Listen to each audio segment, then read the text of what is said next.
이 타이포이드 메리는 굉장히 오래전부터 등장한 캐릭터예요. 아마 1988년, 1989년 그때 당시에 이제 나왔던 코믹스부터 등장했던 걸로 제가 알고 있거든요. 그렇기 때문에 관련되어 있는 캐릭터들이 굉장히 많습니다. 오늘만 해도 데어데블, 데드풀과 엮여져 있잖아요. 그 외에도 킹핀, 스파이더맨, 로키, 울버린, 고스트라이더 등등등 상당히 여기저기서 많이 볼 수 있는 빌런 캐릭터입니다.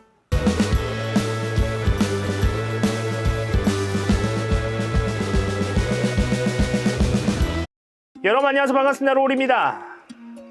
오늘은 지난 시간에 이어서 데드풀 11번째 시간입니다. 지난 시간에는 란다우, 럭맨 앤 레이크의 조 컬러든으로 인해 인류를 대표하는 히어로 프로그램의 후보로 오를 뻔했지만 무시해버리는 데드풀의 모습과 힐링 팩터가 고장난 상태에서 킬브루 박사에게 치료를 받는 데드풀의 모습을 볼 수 있었죠. 그 과정에서 헐크의 감마선 혈액을 얻으려 헐크와 한판 붙기도 했었습니다. 그나저나 제가 몇 주 동안 시린이라고 불렀는데 잘 찾아보니까 공식 이름이 사이린이더라고요. 오 마이 갓. 제가 이런 실수를 잘 안 하는데 너무 영어 그 발음에 너무 파묻혀가지고 계속 시린이라고 얘기를 했더라고요.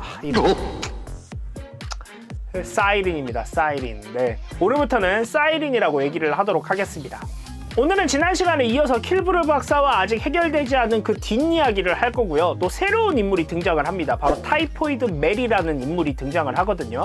이 캐릭터 또한 그 데드풀 이야기를 할 때 빠질 수 없는 캐릭터 중에 한 명이긴 합니다. 그래서 오늘 이 타이포이드 메리와 무슨 일이 일어나는지 한번 알아보도록 하겠습니다. 그럼 같이 가볼까요? 킬브루의 도움에도 불구하고 데드풀은 킬브루를 살려줄 생각 따윈 없었습니다. 데드풀에게 킬브루는 항상 악몽에 시달리게 하는 존재였고 그가 자신에게 행했던 일들 때문에 결코 용서할 수 없는 것이었죠.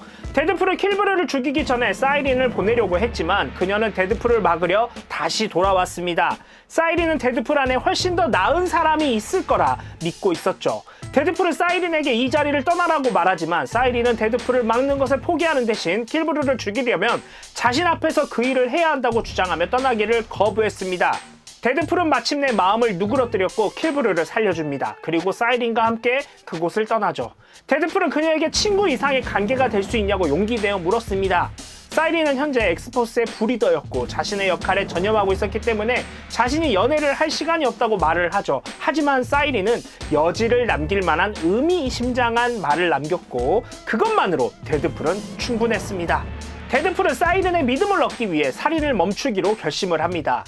데드풀이 헬하우스에서 의뢰를 받으러 갔는데 정신병원을 탈출시켜 달라고 하는 한 환자가 의뢰한 건과 같은 고객인데 앞에 환자를 죽여달라는 또 다른 의뢰가 된 이상한 계약을 발견하게 됩니다.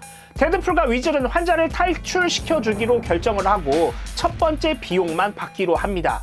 데드풀과 위즐이 정신병원으로 가서 두 계약 모두 메리 워커라는 같은 이름의 여성이라는 것을 알았을 때 상황은 더욱 이상해졌습니다.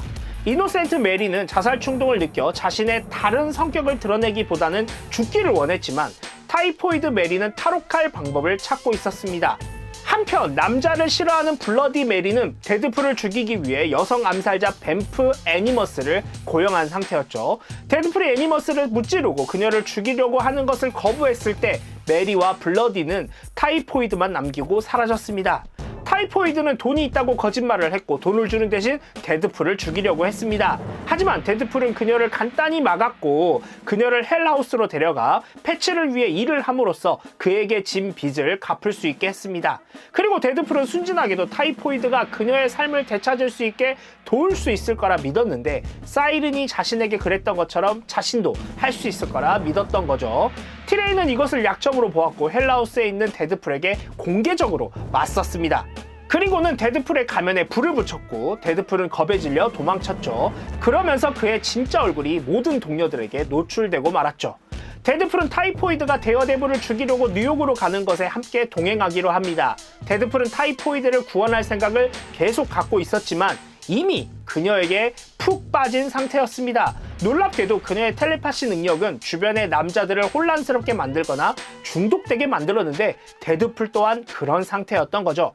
그리고 데드풀은 타이포이드와 데어데블이 끝낼 수 있도록 도와줍니다. 타이포이드는 데어데블에 맞서 자신의 길을 가로막은 데드풀에게 분노했습니다. 그녀는 히어로가 되려고 하는 데드풀의 생각에 반하여 무고한 사람들을 죽여 그를 자극했고 데드풀은 타이포이드를 잔인하게 때려 눕혔습니다. 타이포이드의 계략으로 인해 데드풀은 자신의 삶에서 택하려고 했던 새롭고 더 밝은 길을 완전히 잃어버리게 됩니다. 오늘 데드풀 11번째 시간이었는데 오늘 이제 등장하는 인물이 이제 타이포이드 메리였어요. 이 정신조종 계열의 능력을 가지고 있는 캐릭터라고 할 수 있죠. 또 재밌는 것은 다중이 인격을 가지고 있는 캐릭터인데 이 인격이 이제 4가지 정도가 이제 등장을 합니다. 그 중에 하나의 인격이 바로 타이포이드 메리라고 할 수 있습니다. 이 타이포이드 메리는 굉장히 오래전부터 등장한 캐릭터예요. 아마 1988년, 1989년 그때 당시에 이제 나왔던 코믹스부터 등장했던 걸로 제가 알고 있거든요. 그렇기 때문에 관련되어 있는 캐릭터들이 굉장히 많습니다. 오늘만 해도 데어데블, 데드풀과 엮여져 있잖아요. 그 외에도 킹핀, 스파이더맨, 로키, 울버린, 고스트라이더 등등등 상당히 여기저기서 많이 볼 수 있는 빌런 캐릭터입니다.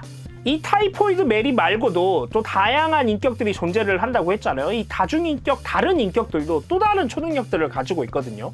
그래서 그 능력들을 보는 것만으로도 굉장히 흥미가 있는 캐릭터라고 할 수 있습니다. 앞으로 데드풀 이야기를 할 때 또 등장을 하거든요. 근데 그때 굉장히 악랄한 짓을 벌입니다. 이제 곧 등장하니까 그때 다시 한 번 더 타이포이드 메리에 대해서 이야기를 해보도록 하겠습니다.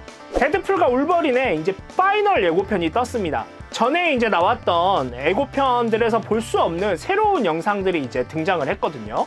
보이드에 등장하는 아스가르드와 카산드라 노바에 의해 로키에서 나왔던 스파게티화 되는 모습, 갑자기 등장하는 X-23의 모습, 레이디 데드풀의 완전한 모습, 이런 영상들이 이제 등장을 했어요. 앞으로 이제 4일 남았는데 벌써부터 기대가 많이 되거든요.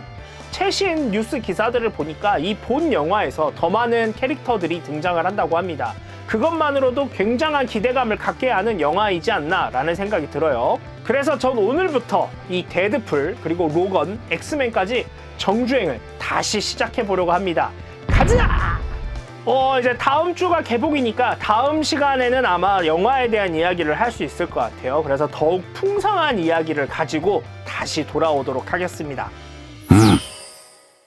다음 시간에 데드풀 12번째 이야기인데요. 이 영화 이야기도 영화 이야기지만 이 코믹스 이야기도 굉장히 재밌거든요. 기대를 해주시면 정말 감사하겠습니다. 제가 늘 여러분들한테 원하는 게 있죠. 구독과 좋아요 눌러주시면 감사하겠고요. 다음 시간에 또 다른 영상으로 찾아오도록 하겠습니다. 여러분 안녕.